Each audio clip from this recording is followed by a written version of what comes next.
I just discovered that Hariprriya comes from my native town called Chikkaballapur, my mother's place. So, that's a place where we are now uh, setting up the leadership academy. It's 50 kilometers from Bangalore. Namaskara, Sadhguru. Namaste. It's so nice to be interacting with you. Thank you so much for No, this. I think it's a waterfall. Your presence makes all the difference. Thank you. See, I want to mention this. I have actually never believed in any gurus or any Swamijis. I've always felt my mom is my first guru, and my teachers, and my directors, who of course directed me in all my movies, and of course life experiences. But later, when I started watching your videos, it makes so much sense and they are so practical. Everybody can apply to their own lives. And I can look at you as a father figure. Seriously. Seriously. So, for few of my questions or few of my confusions, your interviews have given answers. Thanks to you for that. And from then onwards, I've started following your all the speeches, all the interviews. You inspire a lot of people, and everybody can relate to them. Thank you. Firstly, I would like to ask you that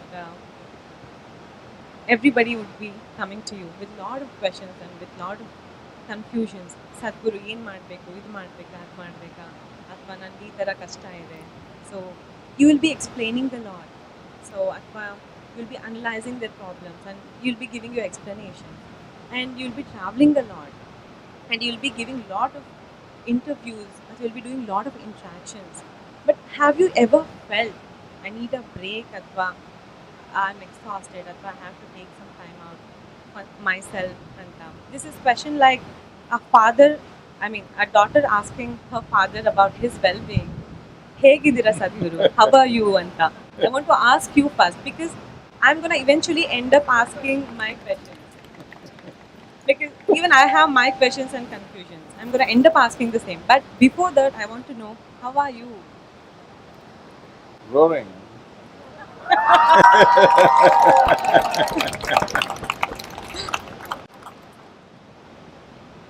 ಖುಷಿ ಆಗುತ್ತೆ.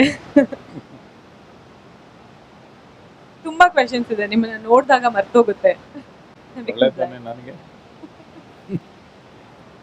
I go blank, seriously. I remember one incident last year when I met Sadhguru. So after talking to him, I wanted to take a picture. So I asked him, Sadhguru, can I have a picture with you? He said yes. And I went blank and I was just sitting idle. Okay. He was like, stupid, you're an artist. To take a picture, you have to come sit here. Then I realized, yes, I have to get up and go sit beside him. I was just sitting opposite him and I was just looking at him and I was lost. Seriously. And few questions I want to ask you. So in that, the first thing would be, I've been working since I was 16. So it's been 12 years of my journey, and work has become my routine. I've been working every day. Like I've completed so far like 39 movies or something. So when I get a break for a week or 10 days, I feel restless. I know that I would be starting another project after a week for sure, but still I would be able to enjoy only those 3 or 4 days. After that, I feel like I'm doing some mistake. I have to get up and do some work. So I'll start doing all the work at home, and still there'll be some time left, and I feel so jobless. So, how do I overcome this restlessness about my rest?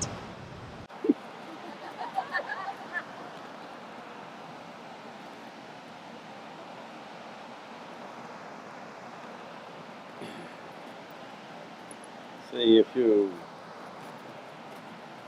you come to ease within yourself, and above all, if you're genuinely doing something that you really care for, why would you need a break? Those people who are doing things that they don't care for, they're always looking for a break. Thank God it's Friday, that's a culture. And they tell me, some surveys say that 70% of the Americans hate their job, not dislike, hate their job.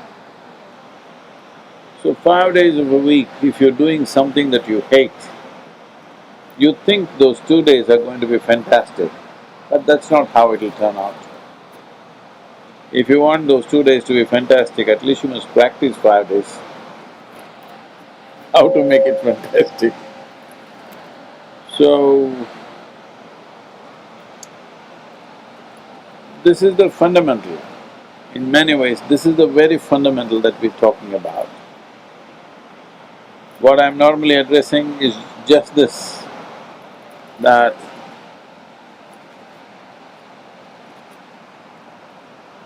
what you call as myself is right now a collage of things that you do. People say this is me, but what they mean by me is their home, their work, their wealth, their property, their this, their that, so many things. They're a collage of things. If you are a collage of many things, obviously there is no substance of your own, or it's not been found at least. So this is why spiritual process, that if you simply sit here, you're still worthwhile. For this to happen, you must get the order of things right. Say you have a body, you have a mind, but all these things you gathered from outside. So there is something called as you. That you, right now if you want, we can call it just life. If you put body in the forefront, it will always want to do a few things. It wants to eat, it wants to sleep, it wants to reproduce, it wants to die. It's all body knows. It'll always be wanting to do something regarding that. If you put your mind ahead of everything else, well, it just doesn't know what to do. It'll simply scratch you all over the place because most of the time it doesn't know what to do. If you put your life in the forefront, then body and mind to serve the life, that's how life should be. You have a body and mind to serve this life. But right now, your life serves your body and mind. Most people, their entire arrangement of life is just about their physiological needs and psychological needs, that's all. To settle their physiological needs and their psychological and emotional needs, their whole arrangement of life is just around this. But the most significant aspect of you is you're alive, not that you're a body, not that you're a bundle of thoughts. The significant aspect of your life is that you're a living being right now. That is not even in the experience. So, both the body and mind will feel very inadequate, particularly the mind will always feel inadequate because it's trying to run its business with a very small bubble. Your mind is just a little bubble, small things you have gathered, with that you're trying to make a big nonsense about yourself. So always it'll feel inadequate, it has to do something. So to come to ease, that if you sit here you're at total ease, then where is the question of a break? This is a break? Hello? Since morning we've continuously what? 1, 2, 3, 4, 5 events. But this is a break. Right through the day it's been a break, I've been on the motorcycle, what better break? So, why is it, first of all, people are doing things that they don't care for? Because they think they'll get something.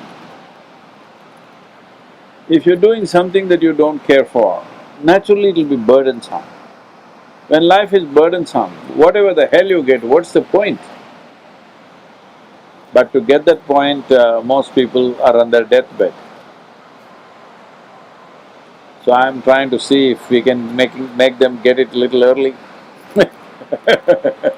so that there'll be some worthwhile human beings to at least be with and interact. This is again a personal question, and many girls would want to ask this question for sure.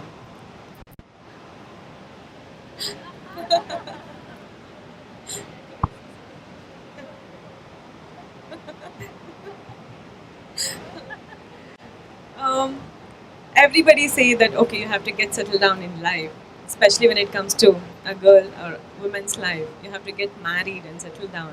So for that, we have to find our soulmates. Soul? I mean, the partner, life partner. The Soul better. soul doesn't need a mate. It's only the body which needs a mate.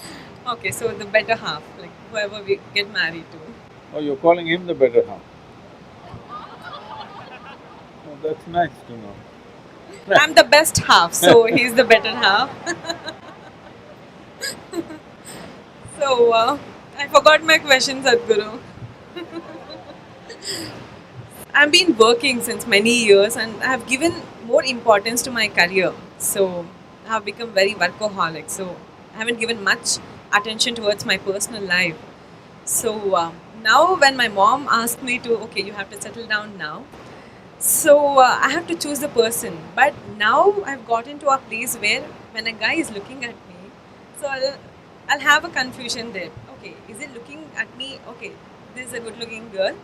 Or he might think, okay, she's an actress, I want to go get a selfie with her. Or there is a little wrong notion that actors or actresses are little easy. Okay, we can go get them. So with what notion he's looking at me? So I don't give them even a time to understand me or know me. Just I talk to the point, just go from that place. So then how will I know anyone other than my workplace?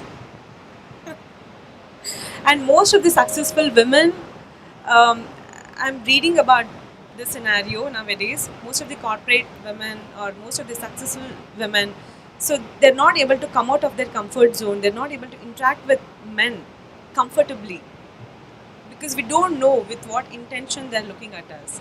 You just ask him.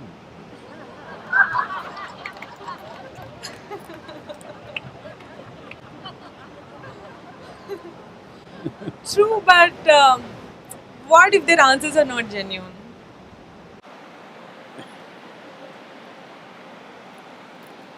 The,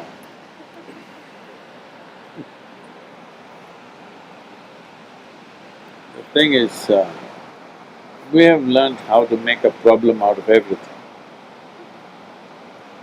If we have no success, we'll make a problem out of that. If there is success, we make a problem out of that. One problem is, in a way the question is, are they coming to me as a person or are they coming to me because of who I am?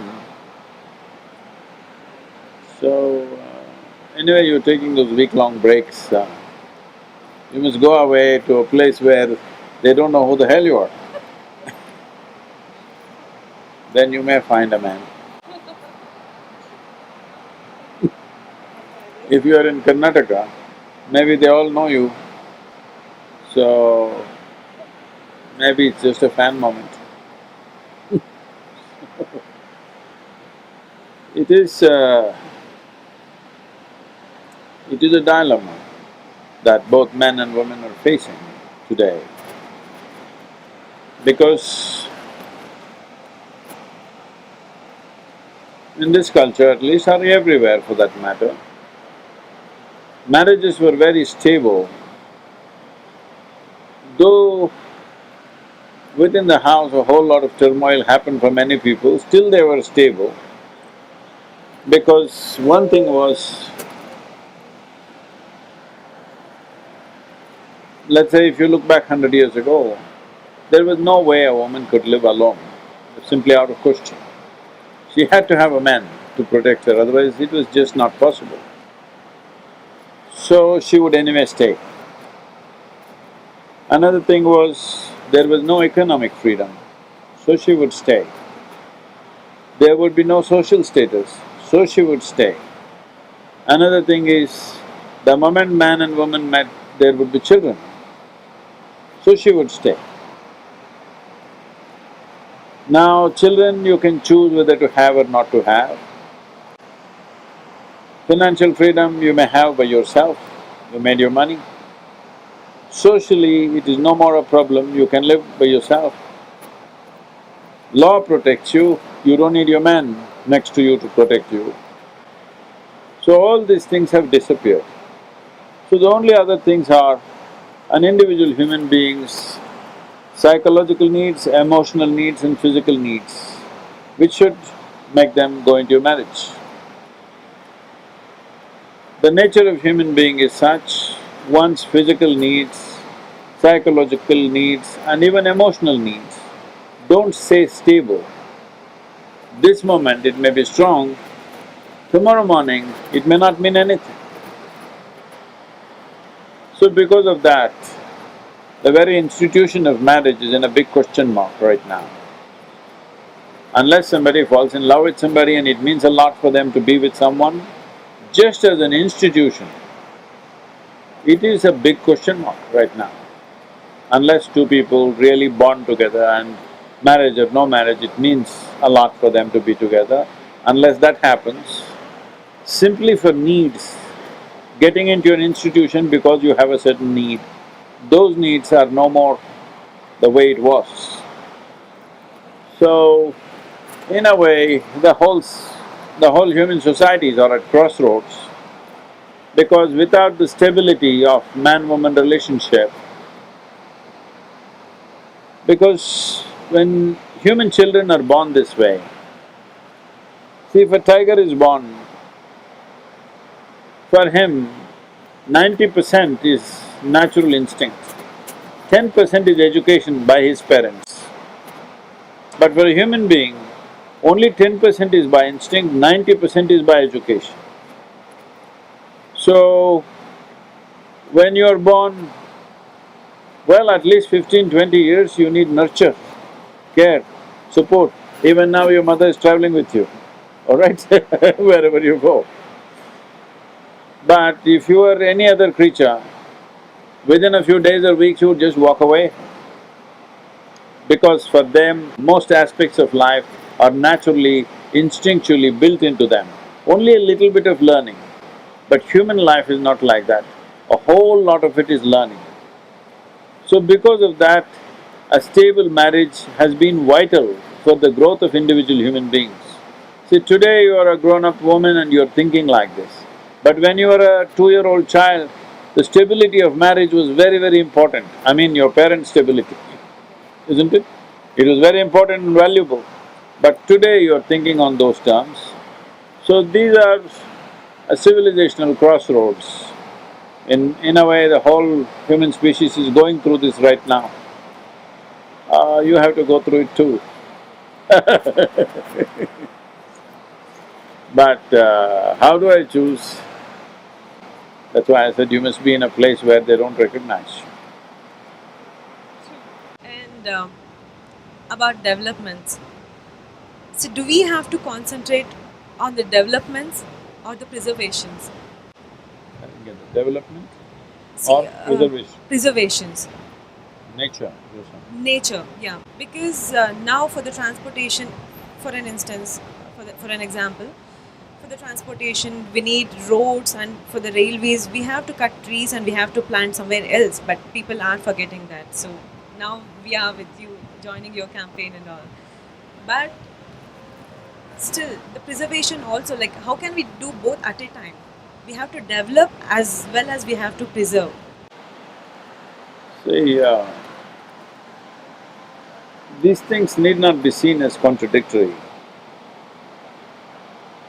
We can develop, we can make amenities for the people who live here. At the same time, we can still maintain very rich natural resource. It is just that it is done in an unplanned and unbridled way, that's a problem. There is no larger considerations when we are doing a project. And another problem is, there are activists who simply protest against everything. Already some people have started Kaveri calling how it's the worst thing to do. So by the time we go to Tamil Nadu, it'll pick up. So they will always be there. So because of them, also, the policy makers tend to do things underhand sometimes, simply because if you announce these people will anyway protest, these people will protest every damn thing. If the roads are blocked, they will protest. If you try to enlarge the road, they will protest. Everything they will protest because they are making a life out of activism. That's their profession. So they have to be protesting something to be seen. So they are always protesting. So policymakers' hands are kind of forced sometimes to do. Well, there is of course corruption, there is of course other things, all those things are there. But what we need to understand is, say, everywhere I go, people are continuously telling me, Sadhguru, you're talking about rivers, but you're not talking about sand mining. They don't know a thing about sand mining, believe me. They just read some nonsense in the newspaper and they're talking. We have already built it into the Rally for Rivers policy that it is perfectly okay to go into the river and take some sand if you're doing it by hand. By spades or pickaxes, you're taking some sand, it's not a problem. Only if you take large-scale machinery into the river basin and start digging it up, it's a problem. So we suggested a policy which most probably will be implemented because it's already a recommended policy. Different states may start implementing it. So we suggested below 3,000 square feet, that means a simple home that somebody is building, they can use river sand. Any major project, they must use manufactured sand. Only thing is, when we pass the law, we must give anywhere between 24 to 36 months for the industry to come up. So suddenly you ban sand mining, everybody says ban sand mining. Well, I've built my house, I'm happily sitting there. You come here to build your house, now you say sand, will ban the sand. What will you do? You will go to that fellow, that contractor and say, I will give you double the amount, please get me some sand for my house. So he will go in the night, this all happening. He will take the truck in the night into the river bed and dig it up and bring it for you, and he will charge you 3 times. First time he'll give you double. Second piece of… second truckload of sand you want, he'll say 3 times or 4 times. Now you have built your house halfway up, you will pay whatever damn thing that guy asks. Now, suddenly sand mining becomes so super lucrative, no law can stop it. Anyway they will do it.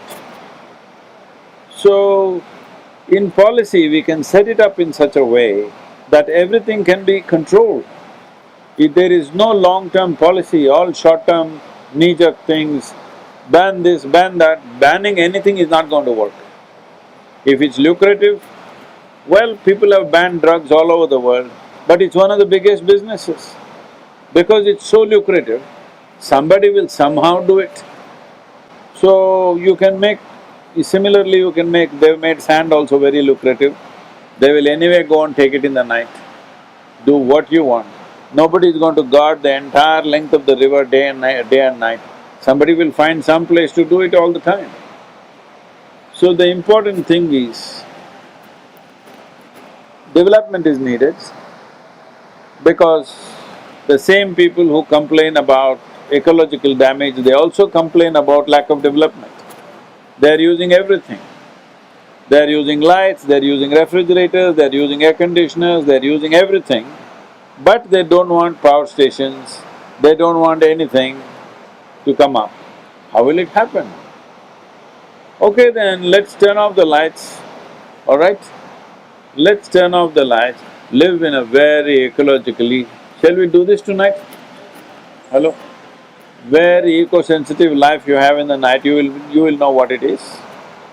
If these lights are not there, this is elephant country and you're sleeping in a tent, all the best.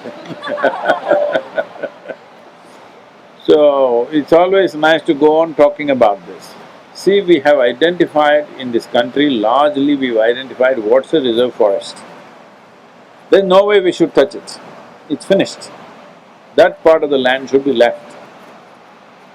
But now you talked about the project. The significance of this project is this. Most people are still not understanding what I'm saying. We are talking about raising large-scale tree cultivation in farmlands, in this land. This is somebody's land, see they've plowed it obviously. In this land you can grow, but suppose you own this land, why would you grow a tree if you cannot make use of it? You will grow it only if you can make use of it, isn't it? So this is all. If you make it lucrative for the farmer, he will grow it. If it is not economically sensible, nothing will succeed. Right now, this plan is economically sensitive to all the people concerned, to the farmer, to the government and to the larger public. For everybody, this is good. It is lucrative for the farmer, so he will want to do it. But he needs some support. Government is willing to do it. But government needs some revenue. Government will get a lot of revenue from this in the form of taxes. What they will not get on agriculture, they will get on tree cultivation because they can't tax agriculture in the country. But tree cultivation, timber can be easily taxed. So they will get revenue. People will have assurance of water and better life in the country. And above all, we are importing 70,000 crores worth of raw timber and 1.2 lakh crores worth of timber products. So, if you're everything in the country, let's say you want a piece of furniture, it'll cost much less if it's grown here. Right now, most of the wood that you see in any new building is all imported. How much imported wood costs and how much the local wood costs, it will benefit you tomorrow. You want to build a house tomorrow, you will have, reasonably priced timber. You don't have to buy imported timber. So in a way, it benefits everybody. That's why it'll work. One thing about food, I'm a foodie. I'm a foodie. Foodie. Foodie, yeah. I love to eat. So, during shoots, yeah, I avoid, but when I'm at breaks, yeah, I hog on food. But I'm an animal lover too. Oh. So that's why you eat them. Not really. When I see some incident, when Now somebody people say, I love my food, so you love animals, so you put them in the food. No, I've tried many a times, like, okay, I have to quit eating non-veg. I have tried that also. So I've stayed away from non-veg for a week or 10 days. But the minute when I see somebody having non-veg, I'll be like, okay, from next month. I don't know. How do I come out of this? Like, of course, like even I have 2 pets at home, and I don't know. Like, what do you say, Sadhguru, about this whole thing, this non-veg and not eating non-veg? When are you planning to eat the pets? Oh no, no, they're like my babies. And that's what they say. Even I've seen people talking to the chicken and all very nicely, and next week they'll eat them up.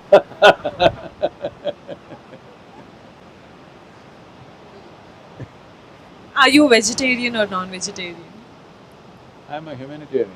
Humanitarian. Today there's substantial documentation to show that plants are as sensitive as any other creature. So whether you eat a plant or an animal or whatever, it is still violence. Only thing is they don't scream. They do scream, you don't hear, that's all. There's enough evidence to show that they do scream.